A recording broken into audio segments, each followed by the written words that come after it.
Nshuti bagenzi ndabaramukije. Harya mbega mwari muzi yuko abantu benshi batanyurwa? Abantu ukuntu dukoze dusanzwe tutanyurwa, ariko reka ndabereke ibintu bimwe bishobora kuba bimeze nk'ibiteye amayobera bitumvikana, ariko uwundi mwanya wabikurikira ugasanga biratahuritse neza. Umuntu muri we asanzwe afise ubwoba bwa kazoza. Mu bintu Imana yatunyegeje kandi bikomeye, ni ukuvuga ngo yakunyegeje canke yanyegeje ivyiyumviro biri mu wundi muntu.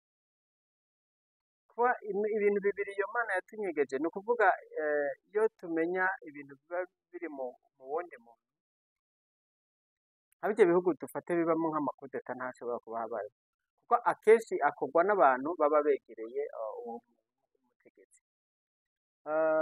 Uzorabe iyo hari muri sosiyete, mu mibano y'abantu, iyo hari sako, hariho umuntu aba ashaka yuko kanaka bamugirira nabi akahasubira. Rero Imana yarakoze kuko yaratunyegeje ivyiyumviro biba biri mu wundi muntu.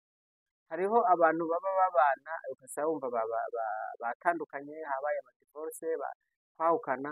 Iyo baba bahukanye baba bararana, ariko umwe akiyumvira ikiba kiri mu wundi muntu. Ugasanga iyaba yari yaracumvise kare, baba batanabanye canke baba botorera inyishu ingorane baba bafitaniye, kuko ahanini ntabwo aba ari ingorane niniya, ahubwo haba hari ingorane zo kutavugana. Ariko urumva mu bintu Imana yatunyegeje haba harimwo ako kantu ko kuvuga ngo ntumenya iciyumviro kiba kiri mu wundi muntu.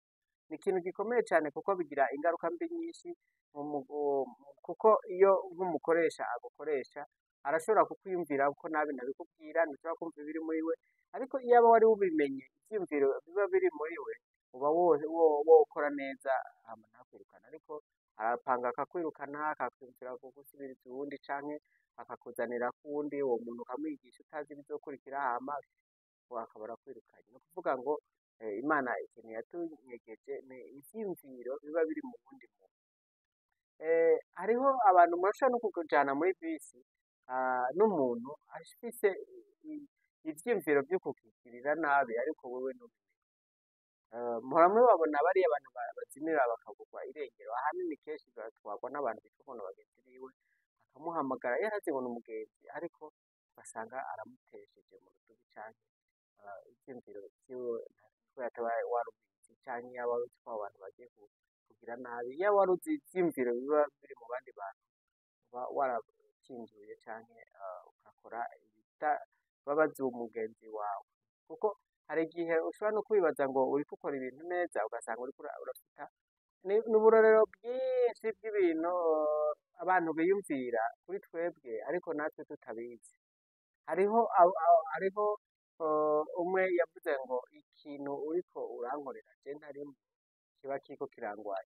Hariho abantu rero ushobora kwibaza ngo bariko bakorera neza abantu, ariko kubera bataba banabibabwiye kandi bataba bumva ivyiyumviro biba biri mu bandi, ugasanga ivyiyumviro ntabwo ari vyiza ku bantu. Iyaba rero Imana yaraduhaye kwiyumvira ibiri mu wundi muntu, hariho igihe uba usanga ibintu bimeze neza, ariko ni ubuhinga Imana yakoresheje, ifise igituma yabikoze. Ni ukuvuga rero ivyo ntawe ntiyaririzwa kuri iryo jambo, si no kuri ivyo gusa, ariko ntiwoza guhaririza Imana ngo ni kubera iki nariko ndumva ivyo banaka bariko baranyiyumviraho. Ariko nk'uko mu gifaransa bavuga ngo pas de règle sans exception, hariho abantu basenga Imana ikaba yahishurira ivyo abandi bantu bariko babiyumvirirako. Ivyo birabaho cane, aho umuntu asenga Imana amenya meme n'ivyo nagomba ndababwire vya kazoza, abimenya ibizomubako kubera yasenze Imana. Ivyo n'ama exception, ni ukuvuga si vya bose. Sindakubwiye ngo naho wogenda gusenga uno munsi gushika kuwa Mungu uzoba wabimenye, ngo nawe ngo kuva kuwa mbere gushika kuwa Mungu uriko urasenga ngo uzoca uronka iyo ngabire. Ingabire zidahabwa bose, ariko zibaho, ndabizi. Hariho abantu benshi bibako baba babizi imbere y'igihe. Rero narinje rero kuri iki naco kivuga ngo ivyiyumviro vya kazoza. Imana yaratwiwe ibizokubako kuri kazoza. Imana mu bintu yaduhishije harimo iki kintu cyo kuvuga ngo ejo hazomba kwiki, ejo nzoba meze uku, ejo naka azoba ari ico kintu. Yaba abantu benshi bakizi nta kibi baba bakora.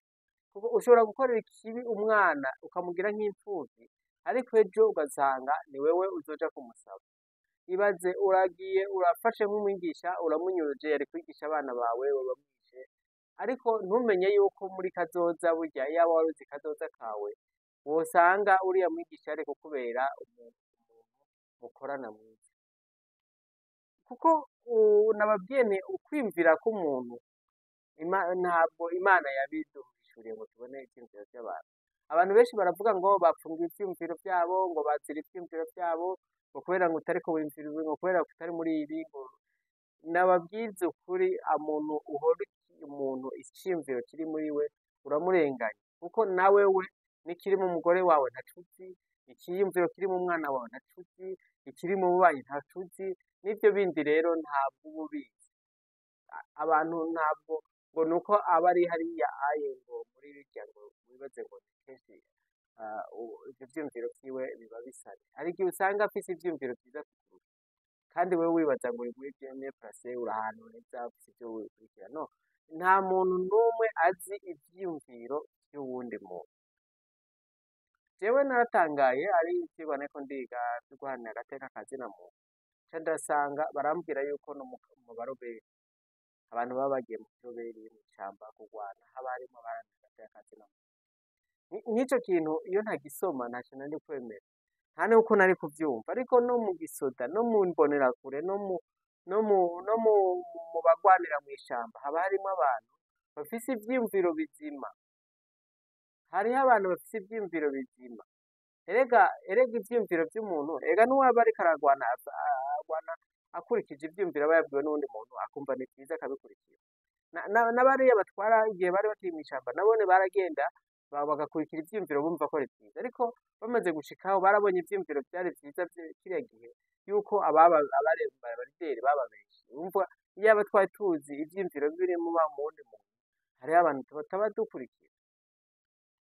Birumvikana rero kubera utaba uzi ivyiyumviro biri mu wundi muntu, reka kumuhora ivyiyumviro vyiwe kuko ntavyo uzi. Iyaba wari ubizi, abari barabigwaniye baba baraberekanye yuko ivyo bintu vyaba ari vyo. Mugabo ivyiyumviro bindi vyaba birimwo nivyo nyene bagwaniye, nivyo babonye, nivyo bashikiyeko. Nico gituma muvuga muti igihugu kiriko kiratera imbere kubera iki, kubera iki, kubera iki. Ni muzi ivyiyumviro vy'abo bantu baba bari hejuru, ivyo baba barakurikiye. Rero nabahaye n'akarorero muri video yaheze, ndababwira abantu bashobora kubahenda mukavyemera kandi mukanezerwa, ndababwiramwo abakozi b'Imana, abantu bavuga Imana. Hari abantu benshi baba barimwo, wewe ukabona umuntu ukumva ivyo avuga, ariko mu vyiyumviro vyiwe Imana yarabiduhishije. Ugasanga ntumva ivyiyumviro vyiwe, nimba yashinze idini wewe ashaka kuyiyegeraniriza amafaranga, canke yashaka ibiki n'ibiki n'ivyo yararondera akaba yarabirose, wewe ukaguma ugira ngo ivyiyumviro vyiwe ngo vyoba biriko biratera imbere. No, nta vyiyumviro kenshi, ivyiyumviro vy'umuntu ntabwo ubona, nta n'ivyo ubona.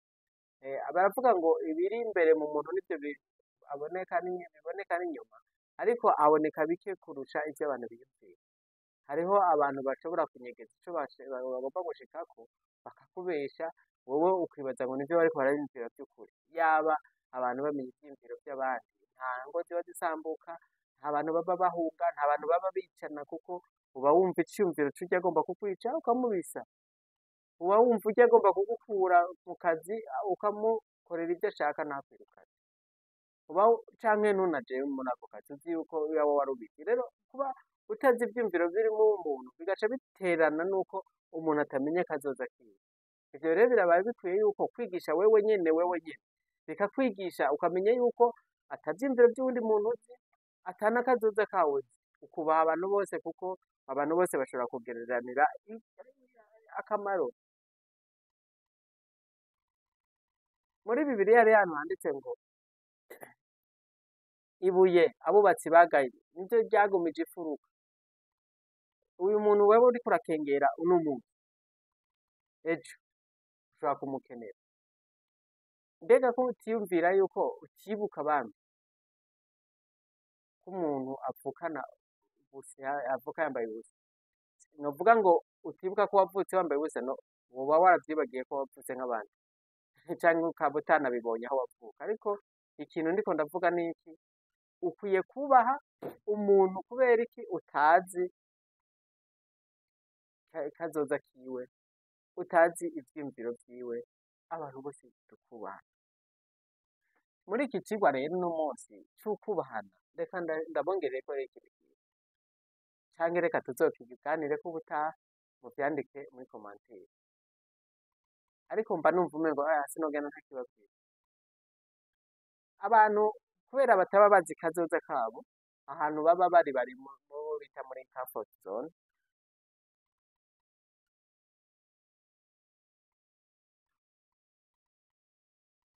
urashobora kuba uri ahantu ugaca utangura kwiyumvira ngo abantu banyiyumvirako gute, abantu banyiyumvirako gute, ugaca ureka gukora, ngo niwaja gukora ngo kurima ngo abantu bahava biyumvira ngo urimye warize, ugiye kudandaza ngo bava bavuga ngo uriko udandaza utuntu tutagira inguvu, utuntu duciye bugufi, utuntu ataco tumaze, ninagenda kwikorera imizigo bahava babona, bahava bangaya, ukagumana ku vyiyumviro vy'abandi ngo banyiyumvira, mw'ico gihe ntushobora gutera imbere. Kubera iki? Ufise ingorane, uriko ukorera imigambi yawe mu vyiyumviro vy'abandi, kandi ivyiyumviro nababwiye ko ata ciyumviro c'umuntu umuntu amenya. Umva, nta muntu amenya iciyumviro c'umuntu. Okay rero, reka tugende. Turiko turiyumvira, urasanga umuntu yavuye mu gihugu ca Canada, akaza gukorera muri Afrika y'Epfo. Reka tuvuge mu bihugu bikenye, akaza gukora muri Sierra Leone. Igihugu ca Sierra Leone kitagira kabiri kigira nka gatatu mu bihugu bikenye kw'isi. Umuntu yavuye muri Canada hatunze, yaje gukorera muri Sierra Leone. Yaje kurondera iki? Yaje kurondera ubuzima. Kubera iki? Ntazi kazoza kiwe, urumva nababwira, azi kazoza kiwe azokamenya gute? Ni ukuvuga ubikoze neza urashobora kwiyumvira uti ego bizogenda neza, ariko tuzi benshi, hariho n'umugani uvuga ngo ukeneye ahantu hari imigambi myinshi, kugenda mu kaburi. Ni ukuvuga ahantu abantu baba bapfuye, benshi abantu baba bapfanye imigambi, ntibaba bazi kazoza kabo, ariko ndakubwira ko nawe wowe uzi ko uzopfa ejo, uri umuntu wiyumvira, wokora neza kugira ngo abasigaye babeho neza ari wawe. Twariko turavuga rero umuntu ashobora kuva muri Canada, ashobora kuva muri Amerika, canke akava mu Burusiya, canke akava mu Bushinwa, akaza gukorera nko muri Sierra Leone, igihugu gikeye. Umuntu arashobora kuva mu Burundi akagenda muri Zambia, abagiye kurondera ubuzima, ntazi kazoza, abagiye kugerageza kuraba ingene kazoza kiwe kuba keza. Arashobora kuva mu Burundi akagenda, aranashobora, bariho benshi bavuye mu Burundi baragenda gukorera mu Bushinwa, abandi bagiye gukorera Dubai, abandi bafashe utwabo twose baragurisha bigira i Buraya, abandi bagenda za Canada, bagenda za Amerika, bagenda za Australia. Bagiye kurondera iki? Bagiye kurondera kazoza keza. Ashitseyo, umuntu wo muri Australia canke wo muri Amerika canke akamubaza ati mu Burundi hameze gute, hariho ibiki n'ibiki n'ibiki, uyo muntu akumva mu Burundi niho hantu yoronka ubuzima, akava muri Amerika, ava Australia, akava hehe akaza no mu Burundi canke za Sierra Leone canke mu kindi gihugu za Central Africa, akaza akashiraho umugambi wiwe kandi agatera imbere. Ugasanga umuntu yavuye yaje aho hantu uri akarondera ubuzima. Rero iyo umuntu umaze kumenya yuko mu vyiyumviro ata muntu amenya ivyiyumviro vy'uwundi, nico gituma benshi baca batera imbere iyo bashitse ahantu bataba baravukiye. Kubera iki? Ibintu vyose akora avuga ati ntawumbona, nta muntu anyiyumvirako ibiki n'ibiki n'ibiki. Ugasanga umuzungu araje muri Afrika yifatiye amajinisi 2 canke 3, akayakoramwo atazi kuvuga ati bazondaba ko zimeshe n'ibiki, agakora ivyo akora, ugasanga ari nimba ari guteka arateka, nimba usanga ariko igikorwa c'ubufundi aragikora nta ngorane n'imwe afise. Sinzi ahantu ariko ndumviriza ikiganiro baravuga bati hari ikintu gitangaje, ushobora gusanga nko mu Burundi hariho umuntu akora akazi ko mu gikoni neza nk'i Bujumbura, akagakora neza, akora akazi ko mu gikoni, azi guteka neza, azi guteka neza, umva hamwe indya bavuga bati umuntu azi guteka, ariko yashika iwabo ruguru ugaca usanga umva azi ni nk'umuntu atazi no gukora ku mudahara, atazi gucumba, atazi guteka ikintu na kimwe, agateka umugore agasaba kurya ivyo kurya bimeze nka bimwe vya kera kubera iki avuga ati none ninaza guteka abantu babanyi barambona gute, umugore anyumvirako gute, vya vyiyumviro vy'abantu nyene bivuga ngo abantu banyumvirako gute, umuntu akabura ingene yiteza imbere kubera abantu. Abantu rero iyo bashitse mu bindi bihugu bitari ivyabo, reka naho yoba yavuye mu Burundi canke yavuye muri Sierra Leone, Centrafrica n'ibindi bihugu bikenya, akagenda agashika nko muri Amerika, akagenda agashika nko muri Australia canke i Burayi, bakamuha akazi ko kwoza imbwa, aragakora neza, amayero bakayamuha, amadolari bakayamuha, akarungika muhira bakavuga bati naka ari muri diaspora, akaba yubashwe cane. Ashitse mu Burundi bakavuga bati aba diaspora baje, etaje akayiduza, kandi akazi akora ashitse mu Burundi ntako yokora, n'umu diaspora, ni igihangaza. Akazi akora i Bujumbura, urya muntu akora i Bujumbura aduze iwabo i Muhanga canke akaduga i Makebuko canke ahandi hose wiyumvira, ntako yokora kubera iki? Avuga ati baranyumvirako gute, kandi nababwiye nta muntu yumvira, nta muntu amenya ivyiyumviro biri mu wundi muntu, yemwe bantu b'Imana, nta muntu amenya ivyiyumviro biri mu wundi muntu, ntibazokubeshe, ntabwo nawe usenga ntiwamenya ivyiyumviro vy'abandi bantu, n'Imana nayo guhishura ntiguhishurira vyose, ntishobora kuguha vyose ngo umenye umuntu uvuga uti umurya muntu yumvira gute. Nano abantu benshi babujijwe gutera imbere n'iki no kuvuga ngo abo bantu banyumvira gute. Okay, je sinzi kuvuga, ninaja kuri video nkakora web, nkakora YouTube channel, abantu baranyumvirako, hakwiyumvirako gute ninde akuneze, baragutuka babigenda, nta kuntu nanje mwonuka hano muri commentaire, ukanuka nta kibazo, mugabo nzi nawe uko atavyiyumviro vyandutse, nta muntu amenya rero ivyiyumviro vy'uwundi muntu. Abantu mushatse twoza mukabana neza, tukabana neza, tugakorana neza, ugakora ibintu utiyumviye ngo banyumvirako gute. Umuntu rero akagenda akava mu Bushinwa akaza gukora ikiraro co mu Burundi, akagikora neza, akarara akora nijoro, ariko yashika iwabo ugasanga ntawe yerekana umenye ivyo gukora. Mbega abarundi twabaye gute?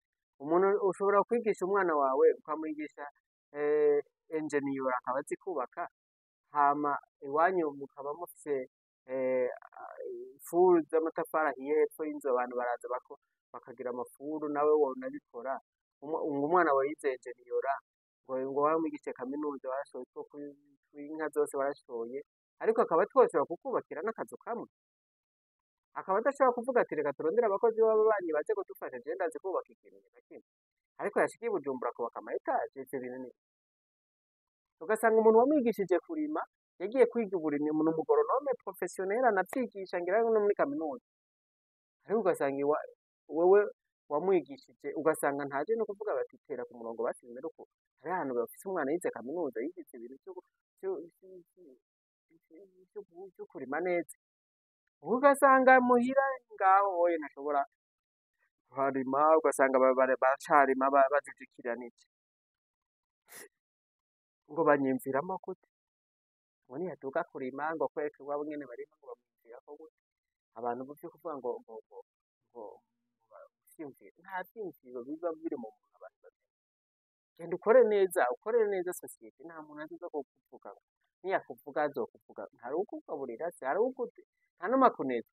Wewe wize naho woba wize igitabo, ugaca ugenda ku mutumba iwanyu ukarimisha neza, awundi mwiganye ukagira uko wize ukubaka akaza ke, iyo bariko barubaka akababwira ati gira plan uku, kiruka akabikora ku buntu, kurya kwa babigisha bahora baja kwigisha ku buntu, nawe akaza akabikora kubona akubaka inzu yo kwa naka agafasha abanyagihugu boja hamwe bakubaka ibisagara n'ibisagara Burundi bukamera neza gufasha abantu bize za ETP ugateranya ko n'abandi bana bize university ibintu vyo kubaka ariko avuye ngaha akagenda Mozambique akagenda Zambia ararubaka agafata imiko akubaka akaziduza ama etaje y'abandi akaduga kubera iki ho bavuga ngo aba bantu ntibanze n'ivyo birabona rero fata rero yuko iyi si ukuntu imeze kugira ngo ndakwenda kugira inama fata ko ata mugenzi n'umwe ufise kw'isi kuko abakwiyumvirako ntuzi ivyo bakwiyumvirako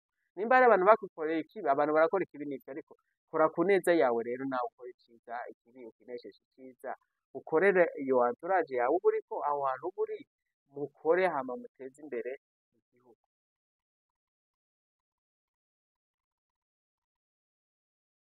nuko rero ndiko ndababwira ibihugu vyinshi rero bitera imbere kuko mu kazoza kavyo bavuga ati reka dutegure kazoza wewe ku giti cawe nta kazoza uzi mugabo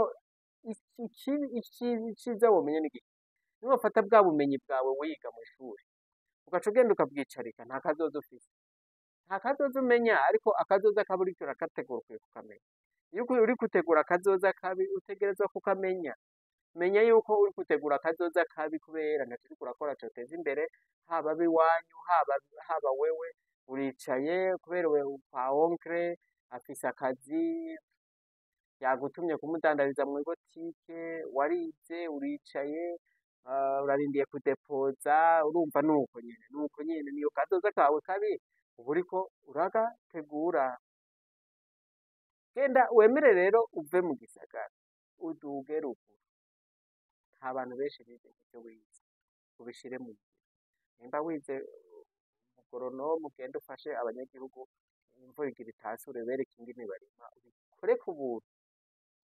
ku buntu ata mushahara ubasaba wabwira ati gura ifumbire imeze uku hama tugire uku je ndabafasha kugira tugire ku murongo babigenze akazi ko nyene kazokwizana ubuzima buzokwizana benshi bavuga ngo babujijwe gukora ngo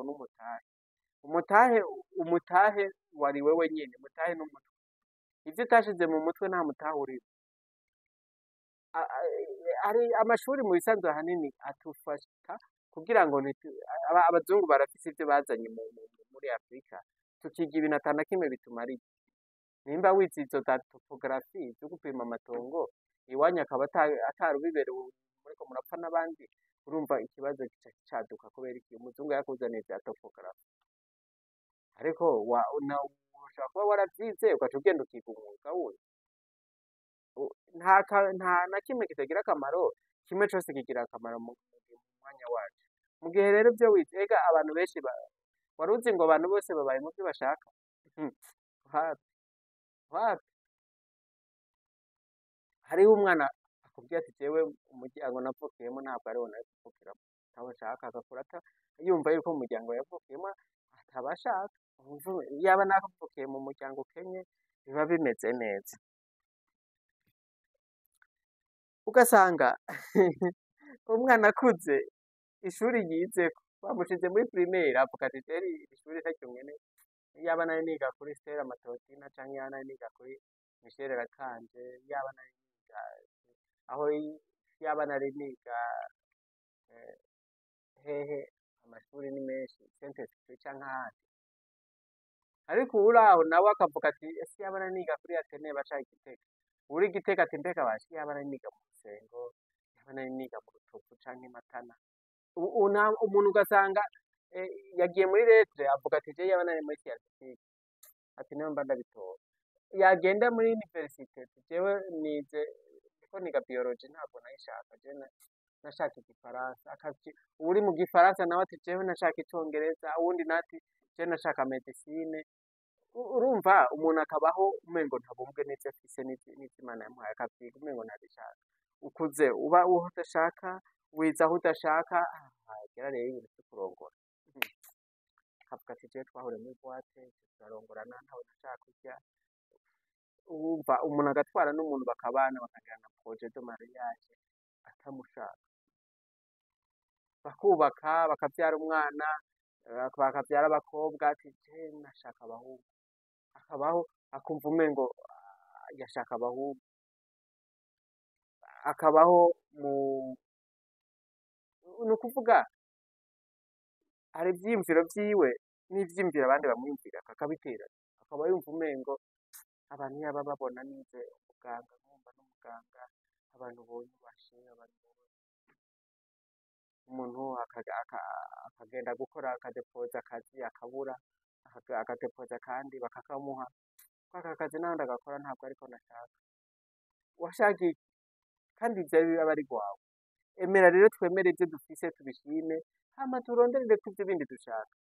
Abantu rero tutunzwe n'iki? Nuko umengo twiyumvira ku bandi ngo abandi banyumvirako gute, umuntu agakora ico ashaka, wumva wize aho udashaka, urongora aho udashaka, uvyara abo udashaka, ibintu vyose ukamengo nta na kimwe ushaka, inzu waja kurondera parisere ngo iyi naho nayiguze naho nayishaka, wagira plan wayuzuza inzu ati mbwa iyi nzu napfuye kuyubaka nayo nashaka ni kubera bwo buryo nari mfise, ufise etage ati je ntabwo etage je ntari nashaka, urumva ubuzima nuko tumeze. Rero ibintu bibiri twokura muri kino cigwa cuno munsi ni ibiri ngomba ndababwira, niwige kubumbwa n'ivyo ufise utavuze ngo abantu banyumvirako gute, nutegure kazoza mu gukora neza, kuko ibintu Imana yaduhishije bibiri nababwiye, yaraduhishije ivyiyumviro biri mu ndimi, iduhisha n'akazoza kacu.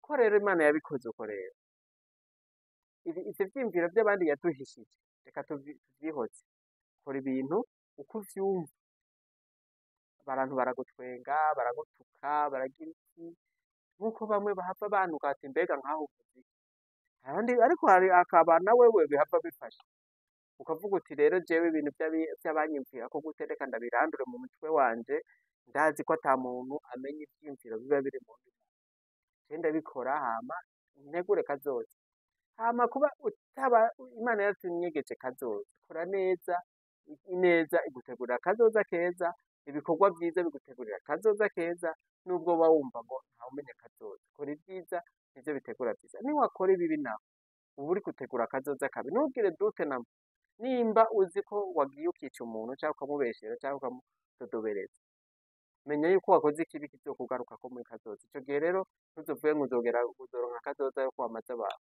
nimba uri umwicanyi ukaba wishe babiri batatu bane, uzoguma uriko unywa amaraso, uzoguma uri umwicanyi, nta kazoza uriko urategura atari ukwicira kazoza.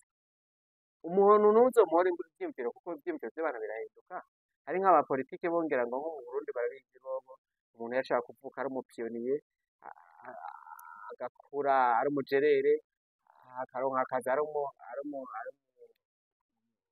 umuyiprona, umudasigana, hakaza parepehutu akaba umuparepehutu, hakaza frode bakaba umufrode, bakaza senedefide akaba umudede, imbonerakure akabiki, akagenda ahindagurika bivanye n'iki n'ingene ibintu bije. Rero abantu benshi harya ntuzobona ikirongo ngo aba bantu ngo turi kumwe, ivyiyumviro vyabo nabo bitavyubuze. Iyo ivyiyumviro nk'ivya politike vyovyo biba abantu baba babizi, igihe umugabo yitwa Kadege ahohotewe, nta muntu n'umwe baba bagendana ariko uronka amusubirira, ko bose bari guca bavuga ati ico kibanza turakiheza. Muri politike ndabasavye ntimuze gupfa ibintu vya politike n'abantu, kuko politike ni ibintu bihinduka, baravuga nko mu myamamazo yo 1993 ko abantu bashobora kwambara inkofero ya iprona agaca arenzako iya frodebu, ashitse ahari aba frodebu agaca agerekeranya akagenda ahindagura bivanye n'ahageze. No mu vyiyumviro vy'abantu muri politike nuko abaja muri politike je nivyo niko ndakubwiye, bagenda bahindagurika uko bifuza, ariko wewe ukora mu mutwe wiyumvira uti nta muntu ariko arankurikira mu vyiyumviro vyanje, ivyiyumviro vyawe ni vyawe, ivyiyumviro vyawe ni ivyawe, ivyanje ni ivyanje. Rero ntidusebe gupfa ivyiyumviro biri mu tutaba tunazi, hama wewe kora iciza kizogusanga imbere, ukore ivyiza, ugende ukora, nimba wize ikintu genda ubishire mu ngiro atazi kwiyumvira ngo barambona gute, ngo baragira iki, hama utere imbere. Mwari kumwe na Jerome rero kaza bukeye, nkaba ndyohewe cane yuko mwankurikiranye nko gushika mu mpera, nimba hari ikintu muyumvira twoganirako candike muri description, andika ngaha mbanza muri commentaire wandike uti ndashaka ko muzotuganiriza ku bijanye ndahari vraiment mfise akanya tuzoganira kandi nkaba ndabashimiye cane, nkabashimiye cane abantu baba bamaze kugira subscribe n'ababitanga bakabiha abandi, nawe wagize commentaire wagira akarya ko kuvuga ngo uravyanse canke kuvyemera, umwanya wose wampaye ndagushimiye, uruha igiciro, Imana iguhezagire, umunsi mwiza canke ijoro ryiza bivanye n'aho urabira video.